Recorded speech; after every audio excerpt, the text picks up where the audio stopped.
जिस प्रकार अराजकता का दृश्य देखने को मिल रहा है वो बहुत आश्चर्यजनक है। कुछ भी तो नहीं छोड़ा जा रहा। हिंदू समाज को विशेष रूप से निशाने पर लिया जा रहा है। कोई भी जिला ऐसा नहीं बचा जहां हिंदुओं पर हमला ना हो रहा हो, उनकी संपत्ति न लूटी जा रही हो, मंदिर न तोड़े जा रहे हो, उनकी दुकानों पर, चाहे वो सब्जी वाले हैं, उनकी दुकानों को भी लूटा जा रहा है। आज वहां हिंदू का रहना दूभर हो गया है और ये प्रक्रिया आज की नहीं है। जिस दिन से पाकिस्तान बना है 1947, उसी दिन से हिंदुओं का दमन शुरू हो गया था, जो दमन की प्रक्रिया अब तेजी से आगे बढ़ गई है। 1947 में वहां 33% हिंदू था, जो घटकर अब केवल 8% रह गया है। कहां गया वो हिंदू? ध्यान में आता है कि या तो मार दिया गया या भगा दिया गया या ऐसे माहौल में रखा गया कि उसने जबरन धर्मांतरण की दिशा में वो बढ़ चला। और अभी जो घटनाक्रम हुआ है उसमें तो हिंदुओं पर होने वाले अत्याचार बहुत भयंकर स्थिति में आ गए हैं। महिलाओं के साथ बलात्कार हो रहे हैं, व्यक्तियों को मारकर उल्टा लटकाया जा रहा है पुलों से, और वहां की सेना, वहां की पुलिस हिंदुओं पर हो रहे इन अत्याचारों को रोकने में समर्थ नहीं है। हमारा केंद्र सरकार से निवेदन है, भारत की, सख्त से सख्त कदम उठाएं जो उनकी सीमाओं में आते हैं और हिंदुओं की सुरक्षा सुनिश्चित करें। आज हिंदू वहां रह नहीं पा रहा है। उसके पास दो ही विकल्प बचे हैं, या तो वो मौत को गले लगाए या बांग्लादेश छोड़कर चला जाए। और वो भारत के अलावा कहां जाएगा? उनका स्वाभाविक तौर पर उनकी मंजिल भारत ही बनती है। बड़ी संख्या में वो भारत में आने के लिए तैयार हैं।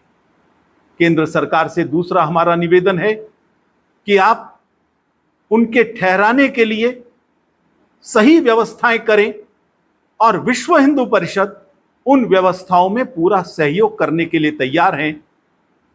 हमारा केंद्र सरकार से कोऑर्डिनेशन चल रहा है, मिलने का प्रयास चल रहा है, निरंतर वार्ताएं चल रही हैं और हमने अपनी सेवाएं केंद्र सरकार को प्रस्तुत की है।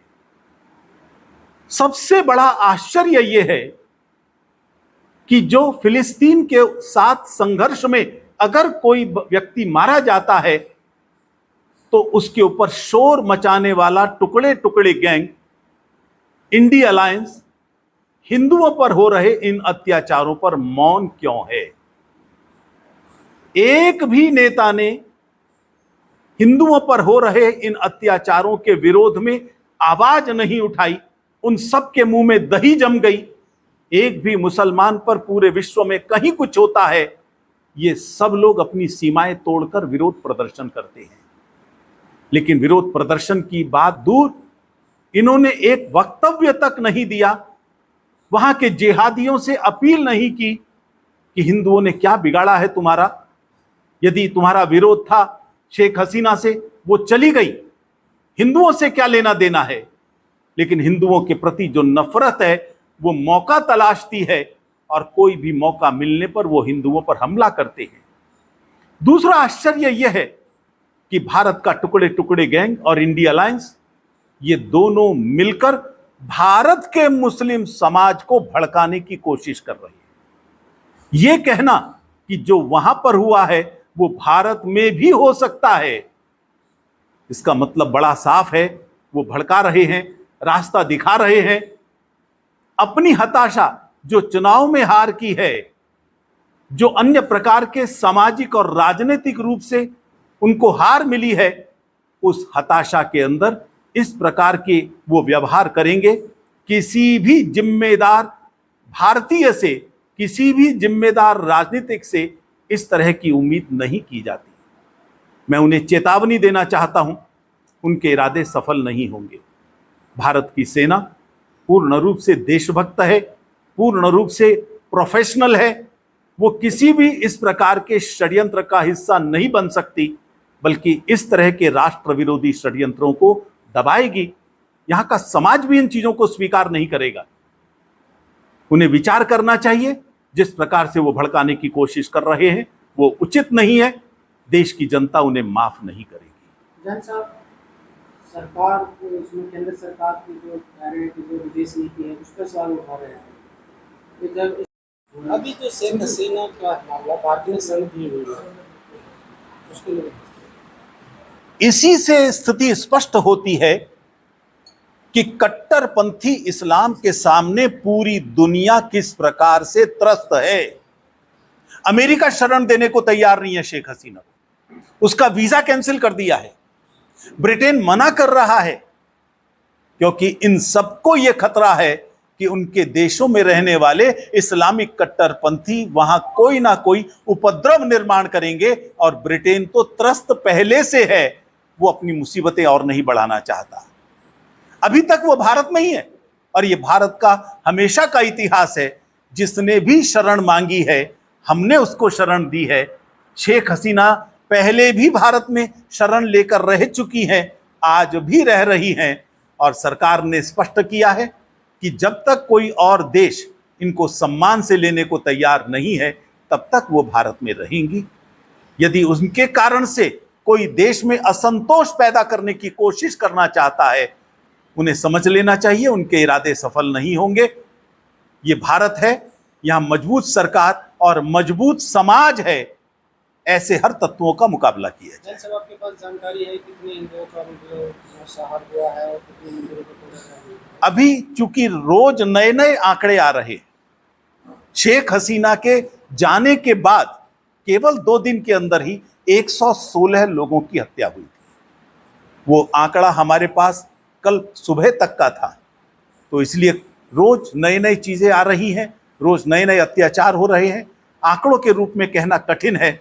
इतना जरूर है, कोई जिला ऐसा नहीं बचा है जहां हिंदुओं पर अत्याचार ना हो। मुद्दा तो आरक्षण का था, हिंदुओं पर आकर यही सबसे बड़ा आश्चर्य का विषय। मुद्दा आरक्षण का था और वो खत्म हो चुका था। हिंदू कहां से आते हैं? वो केवल मौका ढूंढते हैं और एहसान भूल जाते हैं।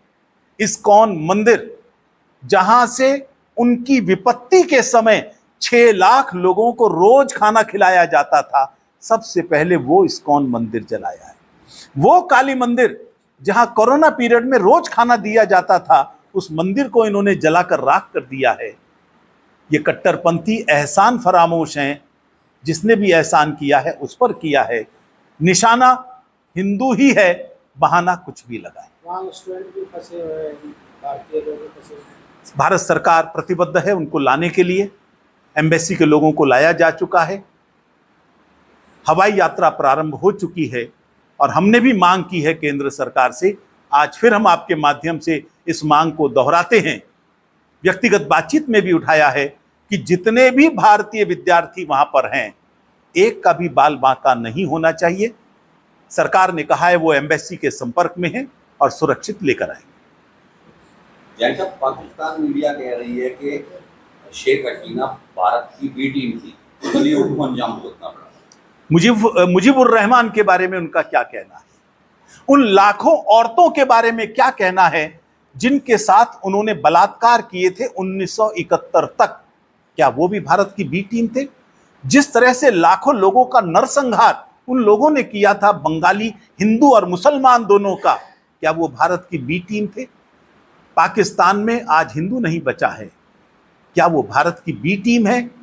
उनकी नफरत एक इस्लामिक देश होने के नाते हिंदुओं के प्रति है, गैर मुस्लिमों के प्रति है। बहाना ढूंढना चाहते हैं। पूरी दुनिया उनकी असलियत जानती है। अभी आपने गठबंधन जो विपक्षी पार्टियों पर सवाल उठाया है कि वो इसका वो कर रहे हैं, आवाज नहीं उठा रहे हैं। ये बहुत दुर्भाग्यपूर्ण है। जिस तरह से कुछ गैर जिम्मेदार नेता, बड़ी बड़ी पोस्ट हैं लेकिन वो जिम्मेदारी नहीं हो सकती, जो कहते हैं कि भारत में बांग्लादेश का दृश्य दोहराया जा सकता है। तानाशाह का यही अंत होता है। अगर तानाशाह होते भारत में, उनकी ये बोलने की हिम्मत होती क्या? तानाशाही का परिणाम क्या होता है पाकिस्तान, अफगानिस्तान, बाकी सब मुस्लिम देशों में देखा जा सकता है। यहां खुलकर गाली दे रहे हैं, खुलकर कब्र खुदेगी ये नारे लगा रहे हैं। यहां कौन सी तानाशाही है? अपनी हताशा को भड़काने में मत परिवर्तित करो, लोगों को भड़काओ नहीं, ये तुम्हारे लिए भी लाभदायक नहीं है। कुछ इमामों ने ये भी अपील की, जिस तरह से तो आलोचना भी की है कि जो मंदिर है हत्या हो रही है वो ठीक नहीं है। मुझे नहीं मालूम किस विरोधी ने, इंडिया अलायंस के गठबंधन के किस व्यक्ति ने ये कहा है। इमाम ने कहा है, इमाम ने, हाँ निश्चित रूप से कहा है कि भाई बांग्लादेश में जो हिंदुओं पे हमले हो रहे हैं, मंदिरों पे हमले हो रहे हैं, ये ठीक नहीं है। ऐसा है कि मुस्लिम समाज में कुछ अच्छे तत्व भी हैं, इसमें कोई दो राय नहीं है। मुस्लिम समाज का ही एक वर्ग सामने आ रहा है। क्या एपीजे अब्दुल कलाम मुसलमान नहीं थे? क्या अब्दुल हमीद जिन्होंने देश के लिए कुर्बानी दी वो मुसलमान नहीं थे? हमारी समस्या इस्लाम से नहीं है, कट्टरपंथी इस्लाम से है, जो गैर मुसलमानों को जीने नहीं देना चाहती, चाहे बांग्लादेश हो, चाहे बंगाल हो, चाहे केरल हो, चाहे आसाम हो और चाहे पाकिस्तान। शेख हसीना तो मुसलमान है ना, और शेख हसीना ने इस्लाम के विरोध में कुछ नहीं कहा। तस्लीमा नसरीन के बारे में कह सकते थे, उसने लज्जा लिखी है, उसने भी इस्लाम के बारे में नहीं लिखा था, इसलिए कोई और शरण नहीं दे रहा। लेकिन शेख हसीना तो ऐसा कुछ नहीं कहा। केवल कट्टरपंथियों को वो नाराज नहीं करना चाहते, स्वयं कट्टरपंथ की राह पर हैं, इसलिए कोई मुस्लिम देश शेख हसीना का आगे बढ़कर शरण देने को तैयार नहीं है। ये बहुत शर्म की बात है इस्लाम के लिए खास।